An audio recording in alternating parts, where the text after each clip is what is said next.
Okay, so today we are going to learn about the thesis writing. Okay, so the first part of the thesis that we are going to write is abstract and introduction.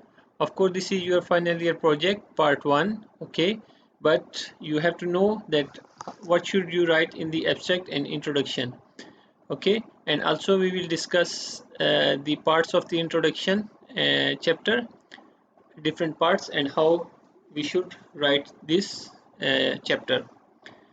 Okay, so what is a thesis? Before going into the details of abstract introduction, we should know what is actually thesis. Okay, thesis is a long piece of writing completed by a student as part of a university degree based on their own research. Like you guys, it is a compulsory part of your degree. Okay, without a project, without a final year project, and writing a thesis, you cannot complete your degree. So it is the longest piece of writing, I think, that you are going to be doing during your degree. You must have done assignments and other projects, but this is a combination of projects and a very detailed assignment, a long piece of writing. Okay, it is a statement or an opinion that is discussed in a logical way and presented with evidence in order to prove that it is true. Okay, there are logical ways to do the work that you are going to do in your thesis, in your project, and you have to create a statement based on those logical ways, and you have to provide evidences in the form of references and references from the previous works, and you have to prove that your work that you are doing is true and is well explained. So this is all the parts of the thesis. Okay, preparing your individual study will further enhance your skills. Okay, thesis writing is not just for the completion of degree, but it will enhance your skills and will help you during your job in the coming years. Okay, what skill it will enable you to demonstrate? The ability to work independently, plan, organize, and manage time. So this in this work, in this project, you are going to work independently, individually. Okay, you are dependent on your supervisor, but supervisor is there to guide you.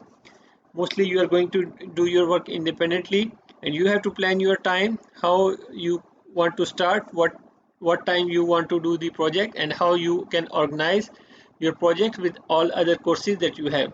So in the final year you don't have many courses, but still you have to organize your time, and you have to organize your efforts as well, and you have to manage time with other projects and other courses as well.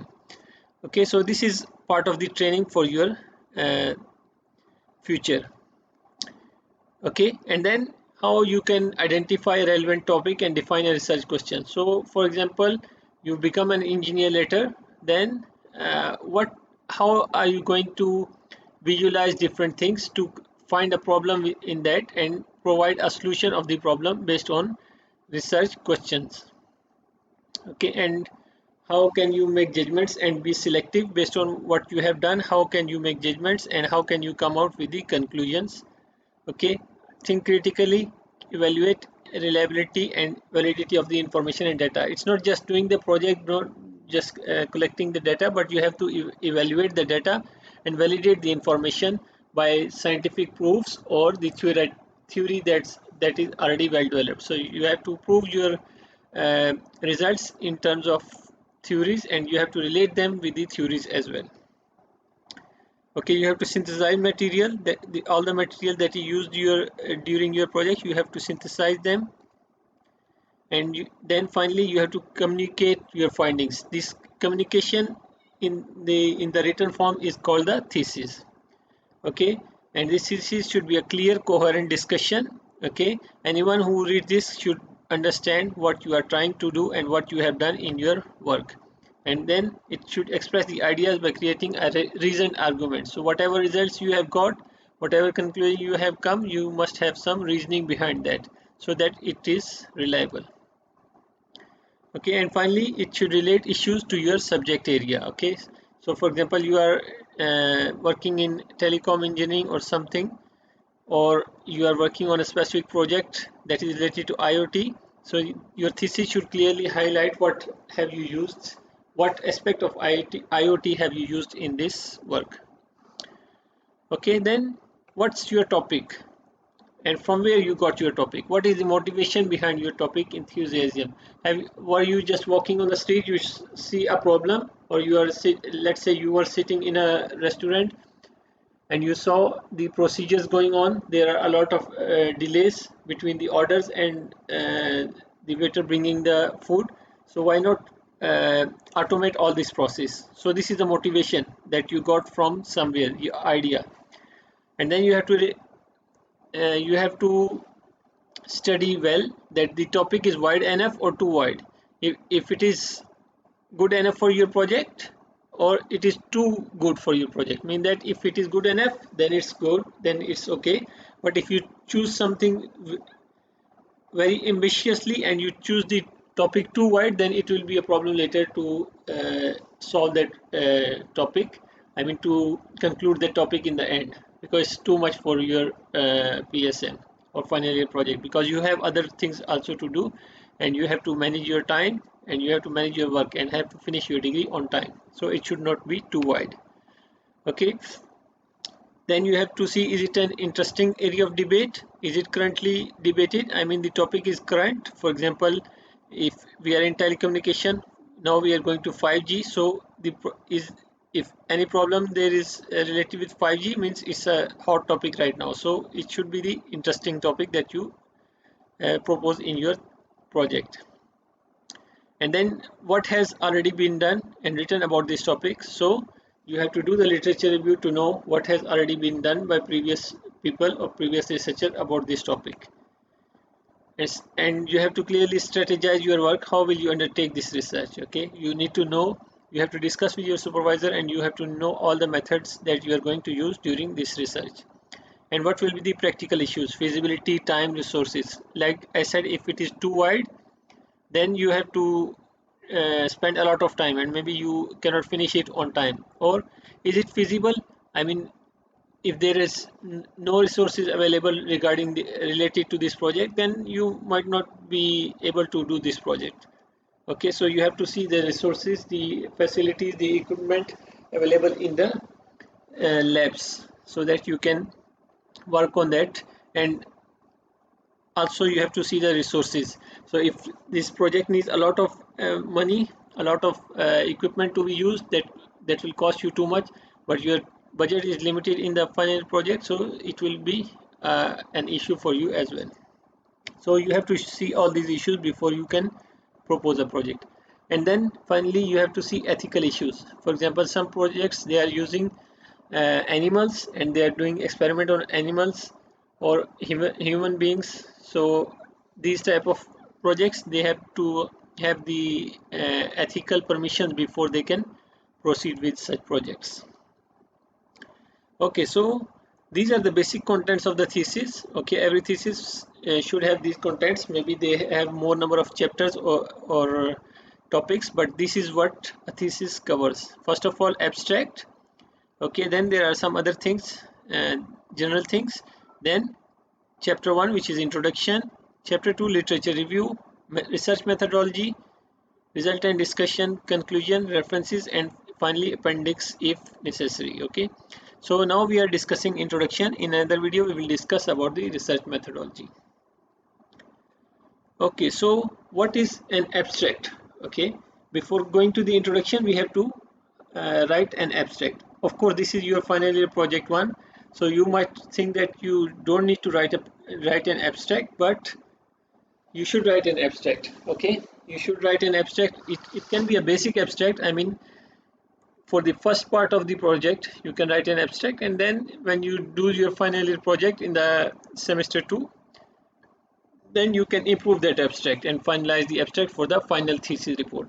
Okay, so what is an abstract? There are different types of abstract possible. First one is descriptive. Okay, descriptive abstract, usually used in the social sciences and humanities. It does not give specific information about methods and results. Okay, the next one is informative abstracts. Okay, in our field, in the engineering and technology, we are going to use mostly the informative abstracts. Okay, which are commonly used in science and present information on the background, aim, methods, results, and conclusions. So these are the things that are included in the informative abstracts, and in the engineering and technology we are basically using this type of abstracts. Okay, then another type is structured abstracts, where we have the same type of information, but we have some subheadings. For example, objective, method, results, conclusion. It depends on the format. For our report format, we don't have this type of format.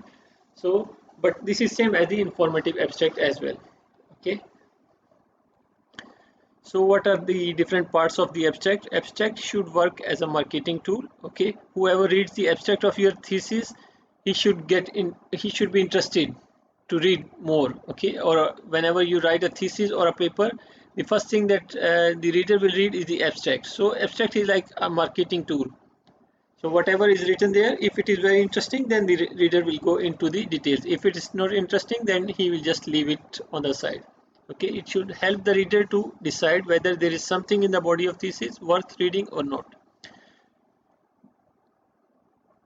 Okay, by providing a quick and accurate summary of the entire work, explaining why the research was conducted. Okay, why the research was conducted. This is the research background, what the aims were. Okay, the aims or the objectives, how these were met, the methodology, and what the findings were, results and conclusions. So if you see, these four things are actually whole your thesis. Okay, chapter 1, background, introduction, objectives is there, the literature review.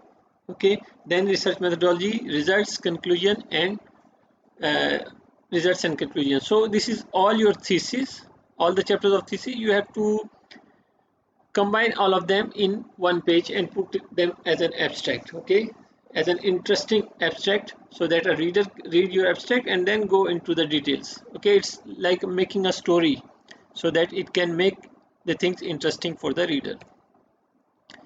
Okay, so here is an example of an abstract. Okay, I'm not going to read all this, but in the first part, okay, you can see that there's a research background given. Okay, the government of Malaysia is mentioned, then the in this era, so some keywords have been used, and the and an introduction has been created. Okay, and then in the second part, in the same paragraph, in the second part, the objective of this project. Okay, so here we are going to mention the objective in the type of a paragraph. Okay, not in the type of in the bullet form, but in the paragraph form. Okay, and then we don't have to highlight that this is the research methodology, but actually we have to put the methodology inside. Okay, we have to put the methods, we have to mention what method have we used to achieve those objectives. Okay, and then we have to highlight our results. Okay, what results we have obtained from these research methods and objectives. Okay, so our results should align with the objectives. What the objectives was, we have to make sure that we have obtained them, and we have mentioned them, we have highlighted them in the results part, and then in the end a line or two for the conclusion. So all this is included in one page abstract. Okay. Okay, then we go to the introduction. Okay, a good introduction comprises the following sections. Okay, introduction is the chapter 1 of your thesis. So initially there should be a research background. Okay, so when we say research background, it's different as compared to the research method, research literature review. Okay, it's just a very brief background of the project that we have to mention in the start of the chapter 1, so that we can create a flow uh, of the problem. That next is the problem statement. So when we read the research background, we should know, okay, these are the researchers, these are some of the researchers doing same research, same type of research, and these are the some of the problems that they have faced. Okay, then we have problem statement in the form of paragraph. We have objectives, very clearly mentioned objectives. We have to highlight the scope of the research, and finally the thesis organization. These are the parts for the chapter 1. Okay, research background. What we have to mention in the research background, we have to start by describing the background of the problem being investigated. Okay, very brief background, not the details. Details are in the literature review. Okay, then we have to explain problem being solved and the limitation of the existing methods, means what previous researchers have been doing to solve these problems and what are the limitations. Okay, and supported by authentic references. So we have to support all this by the authentic references. When we put some problems, we have to put the reference of the problem as well. Okay, and the references should be authentic, mostly from the journals or the recent journal papers. Okay, describe the method you will be using to solve your problem and highlight any closely related work done by other researchers. Okay, again the same thing, references should be stated with all the works that you have mentioned from the other researchers. And then finally you have to state briefly how your method works. Okay, the last paragraph of the introduction of chapter 1 is how your method works, very brief explanation of your method. Okay, so here is an example of an introduction. It's a very detailed introduction, okay, that talks about reflectors and reflector antenna. So if you see in the first slide, okay, if you see in the first paragraph here, it is mentioned about the 19th century, which is giving the background. Okay, then after a few lines and one reference, it starts talking about some of the solution that have been provided by the previous researchers. Okay, then now we know the problem, we know the sum of the solution, then we come to the details of the work done by previous researchers as well. Okay, all this is problem being solved and limitation of the existing method. So one or two paragraph we have to discuss about the problem being solved by the previous researchers and the limitations of these existing methods.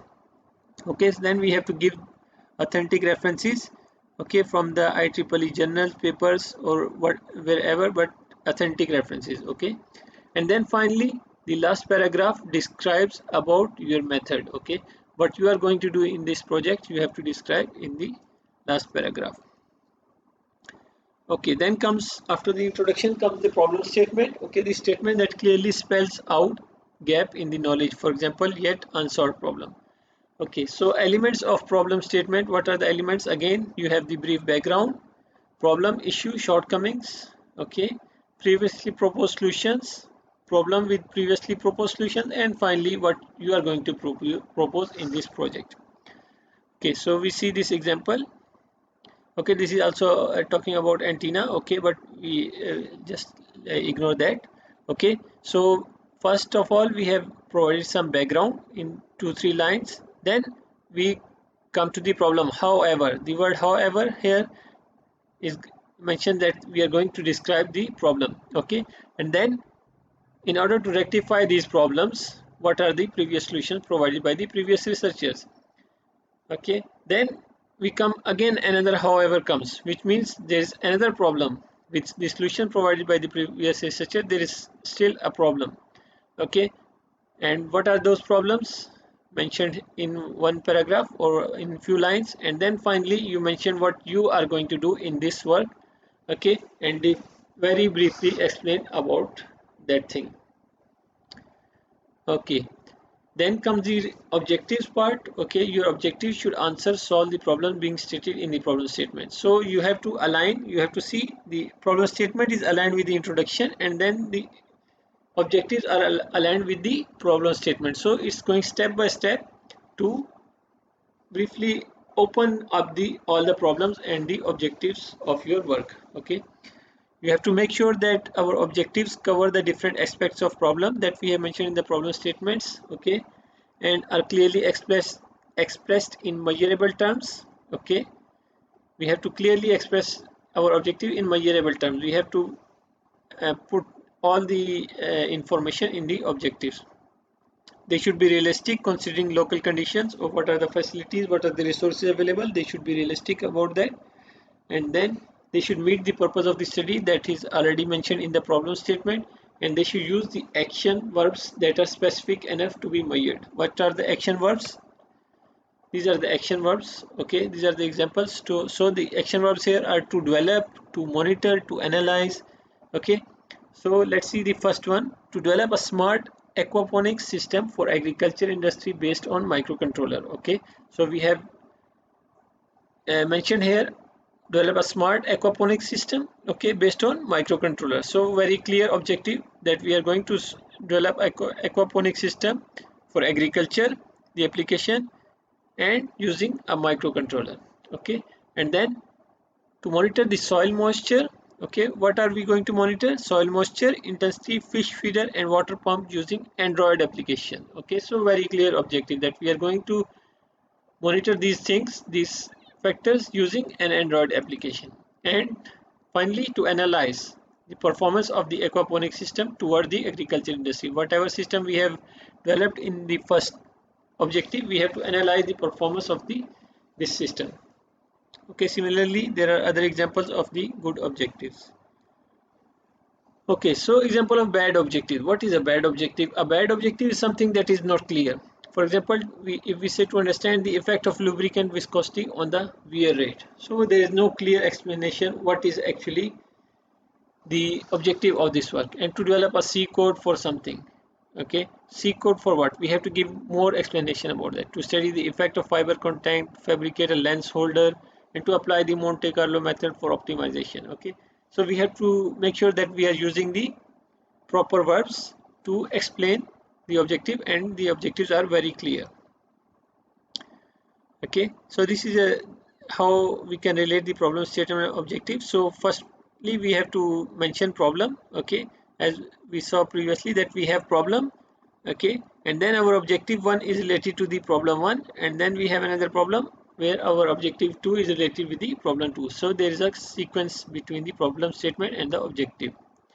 Okay, finally comes the scope of the research. Okay, the scope of the research is a general outline of what the study will cover. For example, okay, if we see one of the example, let's see the first example. The scope of the work for the project include the following areas. Okay, the monitoring system can display the vital parameters of a temperature sensor and pulse sensor via an Android application in real time by connecting to any Wi-Fi beside the system.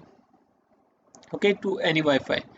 Okay, so here we come to know that it is going to work on the temperature sensor and pulse sensor using Android application and the Wi-Fi. Okay, beside this system is for a newborn infant. Okay, again we have new information that it is a for newborn infant which is under 28 days and the neonate with health issues. Okay, so it is going to observe the health issues of a newborn who is under 28 days. Okay, therefore the nurses and doctor will be the user of this application. So very clearly mentioning who will be the user of this application and monitoring system, while the location of the monitoring system is the incubator of NICU. In addition, a software for Android Studio will be used in order to program and design.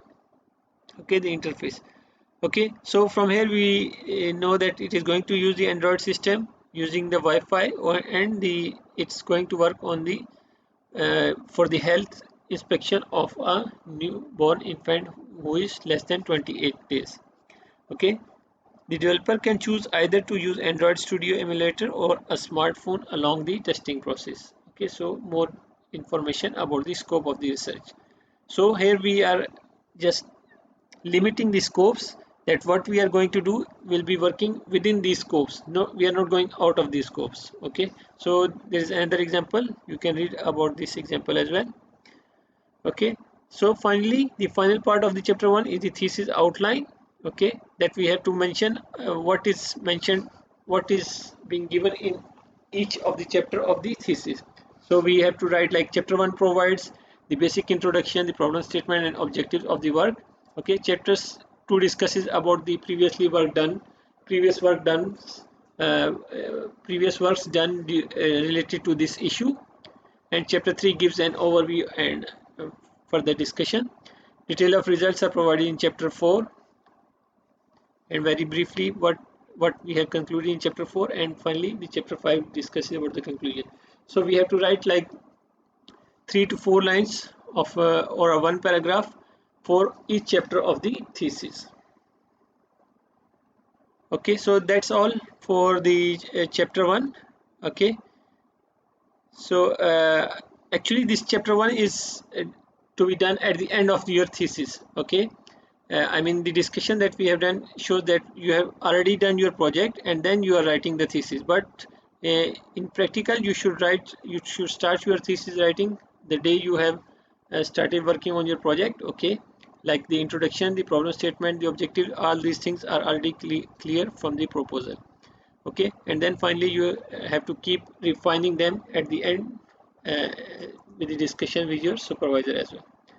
Okay, thank you very much. This concludes the chapter 1 of the final year project.